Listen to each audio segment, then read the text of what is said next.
এই যে বন্ধুরা দেখতে পাচ্ছেন, তো এখানকার আমাদের এদিককার পানি হচ্ছে একদম এদিক দিয়ে দাঁড়ায় যায়।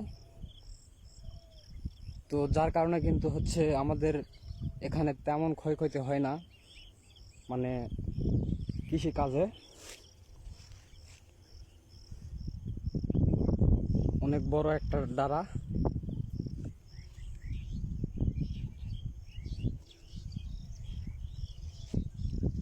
এই যে এগুলা কাঁচলাই, এই যে এগুলা হচ্ছে মরিচের গাছ। তো দেখেন একটু,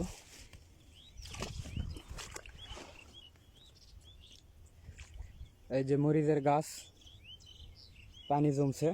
তো এই দিক দিয়েই, এখানে পানি জমতো না, এদিককার সব পানি এই দিক দিয়ে নিষ্কাশন হয়। যার কারণে হচ্ছে এগুলোতে পানি জমছে।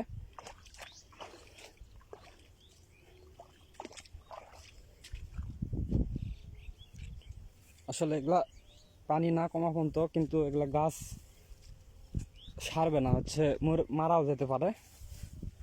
তো আজকে রাতের ভিতরে হচ্ছে এগুলা পানি চলে যাবে খেরা দিয়ে।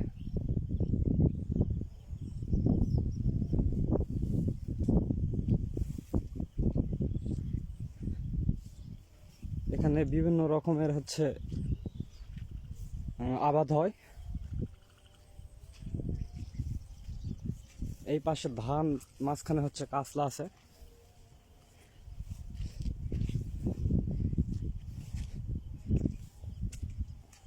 এই যে দেখেন, এগুলা তো আরো বেশি পানি, একদম উবুডুবু।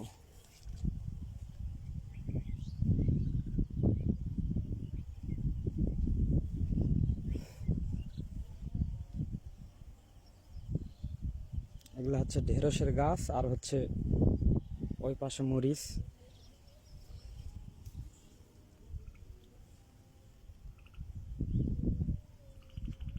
তো তেমন একটা বৃষ্টির কারণে ক্ষয়ক্ষতি হয় নাই। আসলে আমি তো ভাবছি সবকিছু ডুবেই যাবে।